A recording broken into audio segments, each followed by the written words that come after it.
Salam Bapak Ibu dan saudara yang terkasih dalam nama Tuhan Yesus Kristus. Kita berjumpa kembali dalam pembahasan firman Tuhan. Kali ini dari Lukas pasal 9 ayat 28 sampai ayat 36. Lukas pasal 9 ayat 28 sampai 36. Beginilah firman Tuhan.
Bapak Ibu, tema kita hari ini Yesus dipermuliakan di atas gunung.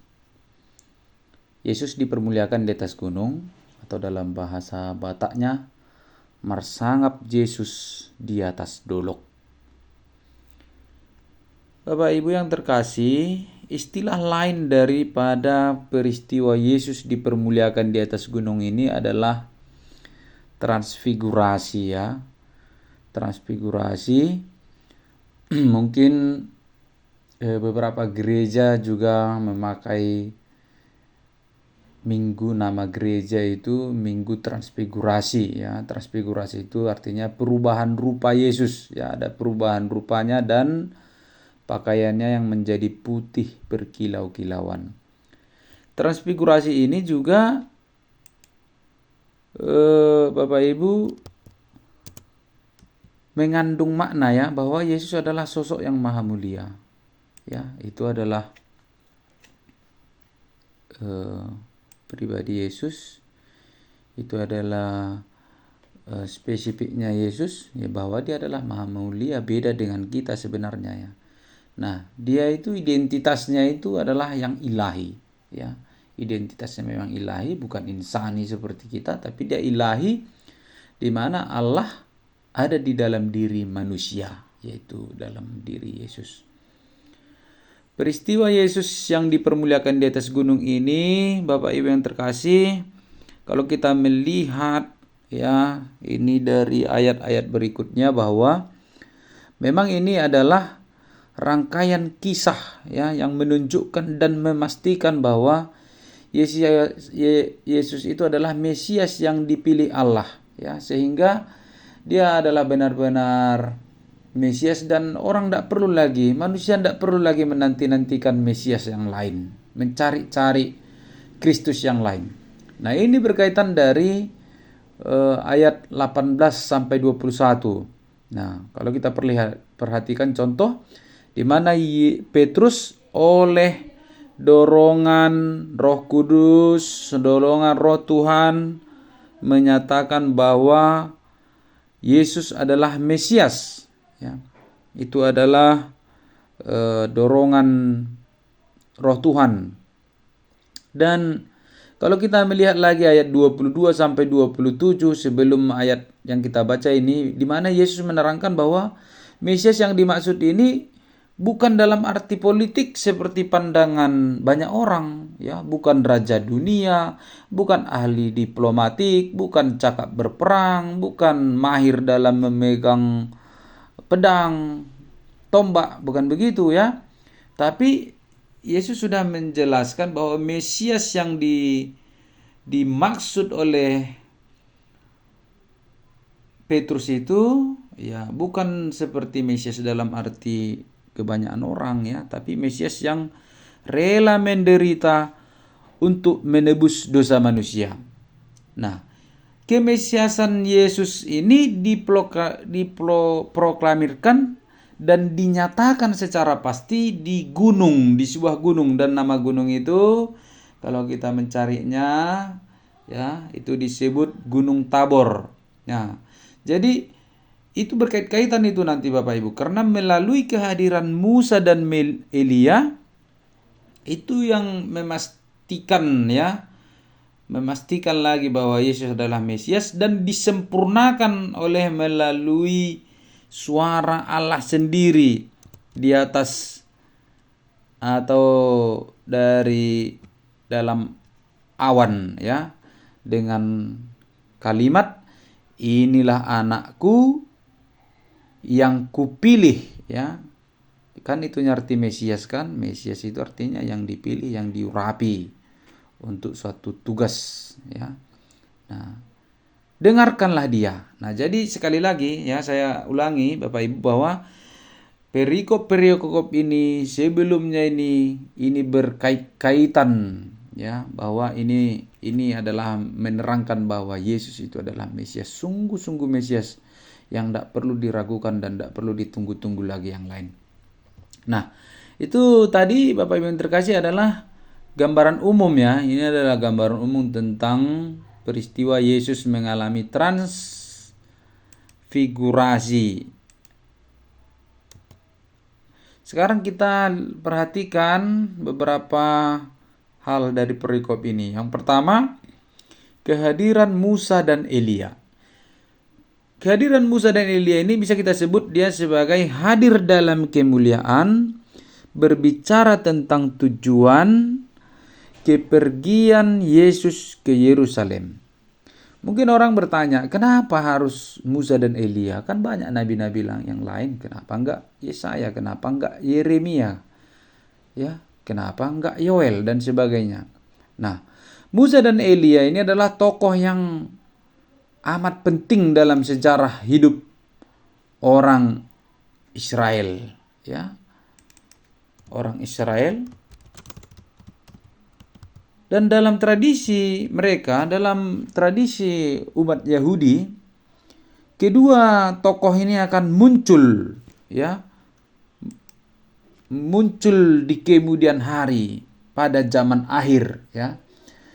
Mungkin yang dimaksud di sini kita mau melihat bahwa zaman akhir yang dimaksud itu adalah zaman dari perjanjian lama menuju perjanjian baru. Mereka hadir. Nah, mereka mewakili kitab Taurat ya. Musa dan Elia mewakili kitab nabi-nabi. Dia sebagai wakil. Kedua nabi ini adalah dua tokoh yang meninggalkan dunia ini secara luar biasa. Musa menuntun bangsa keluar dari Mesir ya. Ia dan mati dan kuburannya juga misterius ya. Dia wafat di Gunung Nebo ya, di seberang Bet Peor di tanah Moab. Nah, tapi kematiannya itu misterius ya. Bisa nanti dibaca di dalam kitab Ulangan 34 dan bandingkan Yudas 1 ayat 9. Musa juga sebenarnya pernah menyebut bahwa seorang nabi besar akan bangkit atau hadir atau muncul. Itu tertulis dalam Ulangan 18 ayat 15. Tapi itu tentu saja bukan sekedar mengarah kepada Yosua sebagai suksesornya Musa, itu enggak, tapi mengarah kepada Yesus yang bukan hanya sekedar nabi, tapi dia juga adalah Tuhan. Dia adalah anak Allah yang harus didengarkan. Kita berpindah kepada Elia. Elia telah banyak mengerjakan tugas kenabian di Israel ya. Bagaimana dia menentang para nabi-nabi Baal ya. Baik di Israel maupun di Yehuda, kerajaan utara dan selatan.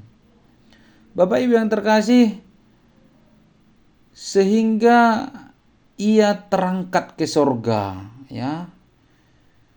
Di 2 Raja-Raja pasal 2 di situ dicatat bahwa Elia terangkat ke sorga dengan cara naik kereta dan kuda berapi dalam angin badai. Nah, Bapak Ibu, selanjutnya dalam teks Lukas 9 ini, di situ Musa dan Elia mereka berbicara tentang tujuan kepergian Yesus ke Yerusalem. Dan mungkin ada semacam teknis pelaksanaan, bisa saja ya, ada cara, ada petunjuk, bahkan mungkin ada hal-hal yang mereka sampaikan yang akan terjadi seputar penangkapan, penyiksaan, penghinaan, dan penyaliban Yesus di Bukit Golgota. Ini sudah berkait-kaitan nanti karena kita sudah mendekati masa Prapaskah ya, di minggu-minggu yang akan datang. Nah, yang kedua, ini sering juga menjadi pokok perhatian karena ucapan Yesus yang tidak dipahaminya. Jadi kalau kita bandingkan dengan Injil Markus ya, Markus mencatat bahwa Petrus berkata demikian ya, karena memang dia dalam keadaan takut. Ketika Musa dan Elia hendak pergi atau sudah mulai beranjak pergi, Petrus berkata, "Betapa bahagianya kami berada di sini, di tempat ini. Baiklah, kami mendirikan 3 tenda, 1 untukmu atau Yesus, 1 untuk Musa, dan 1 untuk Elia." Kata-kata itu diucapkan dalam situasi di mana dia tidak berpikir matang. Dia dalam keadaan bingung dan ucapannya terburu-buru karena tidak tahu apa yang mau diucapkan ya. Ngerocos kira-kira begitulah ya. Nah, jadi berpikir singkat ya, dan dalam pikirannya itu bagaimanalah supaya menahan mereka ini lebih lama dan mendokumentasikan ya. Kalau sekarang kan di zaman yang serba digital, elektronik, apa saja mau didokumenkan, apa saja mau dijepret, mau dipoto, apa saja mau divideokan supaya ada kenangan, supaya ada jadi saksi, supaya ada yang mau dilihat di masa yang akan datang. Nah, jadi kira-kira demikian juga lah ini si Petrus ya, supaya nanti ya kalau sudah mereka tinggal di sini di tenda ini, bisa ku dengar kata-katanya, bisa ku dengar rencananya, bisa ku ketahui apa yang akan terjadi, dan ini bisa menjadi kesaksian ya. Nah, tapi itu tidak menjadi sesuatu yang harus ya, dan memang tidak dilakukan karena memang Bapak Ibu yang terkasih, itu bukan bagian daripada rencana Allah ya. Yesus harus turun gunung kembali. Nah, tapi dengan pertemuan yang singkat, peristiwa yang singkat ini pun, ini nanti menjadi kesaksian yang indah bagi Petrus di dalam suratnya yang kedua, pasal 1 ayat 17 sampai 18. Di situ Petrus bersaksi bahwa Yesus dipermuliakan di atas gunung yang kudus. Nah, yang ketiga ada suara dari awan, "Inilah anakku yang kukasihi, dengarkanlah dia." Inilah anakku yang, dalam Lukas ini, inilah anakku yang kupilih, dengarkanlah dia. Allah mengulangi ucapannya ya ketika Yesus dibaptiskan ya. Dulu pun ini sudah diucapkan, hanya saja ini diucapkan untuk Petrus, Yakobus, dan Yohanes. Nah, ucapan itu besar sekali Bapak Ibu yang terkasih maknanya itu, dan besar sekali target tujuannya itu. Sebenarnya ucapan itu seharusnya menghilangkan keraguan-raguan kemasiasan Yesus itu ya. Sekaligus memastikan bahwa konsep Mesias yang diusung oleh Yesus itu sangat berbeda dengan kemesiasan dalam arti politik. Nah, jadi apapun yang dikatakan oleh Yesus tentang kemesiasan itu, ya dengarkanlah itu gitu. Nah, jangan memaksakan bahwa kemesiasan itu kan begini gitu. Dalam tradisi Israel kan kemesiasan itu dalam arti raja politik. Enggak ya.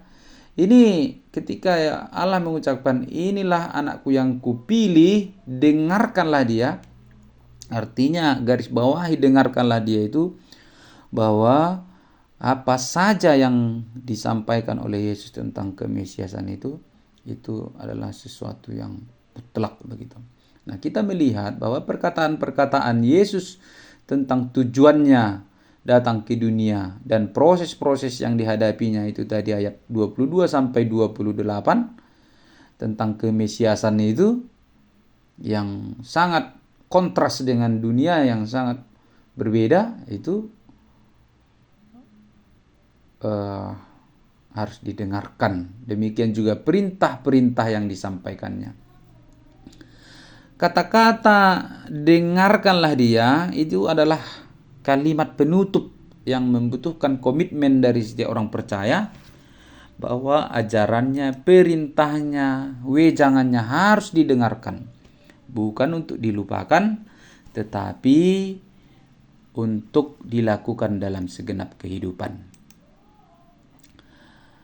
Ada 4 hal yang mau kita lihat di sini, Bapak Ibu yang terkasih. Yang pertama, Yesus adalah Mesias yang dipilih, diutus, dan dikasihi Allah, sehingga dunia tidak perlu lagi menunggu Mesias yang lain. Ya, coba bandingkan dengan ucapan Yohanes. Yohanes Pembaptis sendiri pun dalam keadaannya dia ragu juga kan. Dia suruh muridnya, dia bilang, engkaukah dia yang akan datang, yang dinubuatkan, atau kami harus menunggu yang lain, kata kitanya. Ya, nah itu adalah sebuah kejujuran daripada Yohanes Pembaptis akan ketidaktahuannya kan begitu. Nah, lihat lagi sekarang bahwa ya sampai hari ini juga masih ada agama yang menanti-nantikan Mesias ya. Karena Yesus dipandangnya bukan sebagai Mesias begitu. Nah, jadi kalimat ini, teks ini, peristiwa yang ada di atas gunung ya, di Gunung Tabor ini harusnya menyelesaikan keraguan-raguan daripada banyak orang.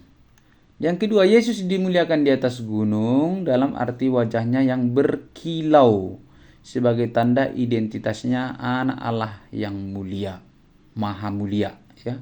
Nah, jadi Bapak Ibu yang terkasih, sebenarnya ya ketika dia mengalami transfigurasi ya itulah memang identitasnya memang maha mulia dia.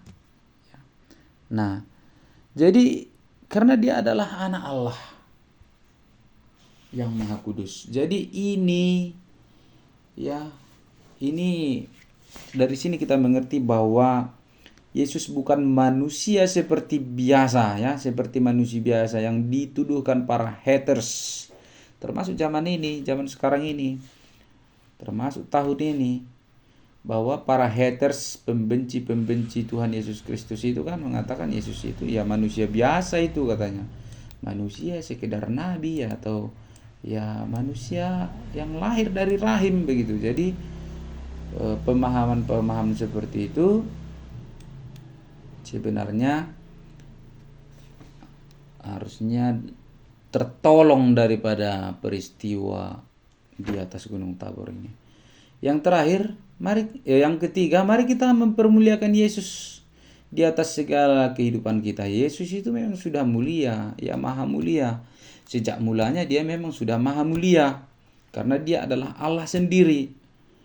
Nah, tetapi Bapak Ibu yang terkasih, kita yang terberkati, kita yang merasakan kasih dan pertolongan penyertaan Tuhan, semestinya kita mempermuliakan Tuhan dalam kehidupan kita.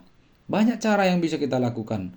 Melalui doa, melalui nyanyian, melalui pujian, melalui penyembahan, melalui persembahan, melalui pelayanan, melalui kehidupan sehari-hari. Jangan sampai kita malah menghujat Tuhan dari kehidupan kita sehari-hari. Jangan sampai kita malah merendahkan Tuhan, ya.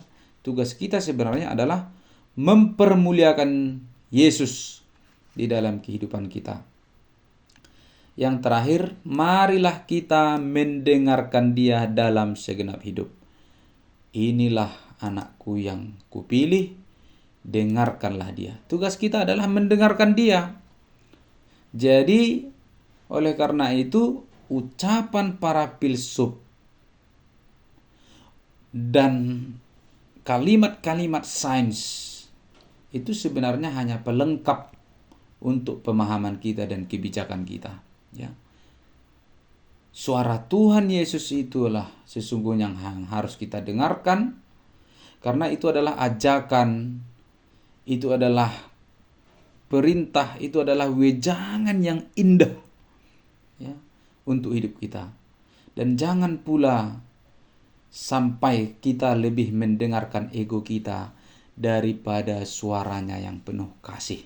Ya, jadi mendengarkan suara Tuhan Yesus Kristus itulah tujuan kita, itulah kewajiban kita, dan dengan itu saya yakin, ya, saya mengimani setiap orang yang mendengarkan suara Tuhan, dia akan beroleh berbagai-bagai hal yang baik yang Tuhan sudah rencanakan dalam hidupnya. Amin. Mari kita berdoa. Tuhan, terima kasih untuk firman Tuhan yang sudah kami dengarkan pada hari ini.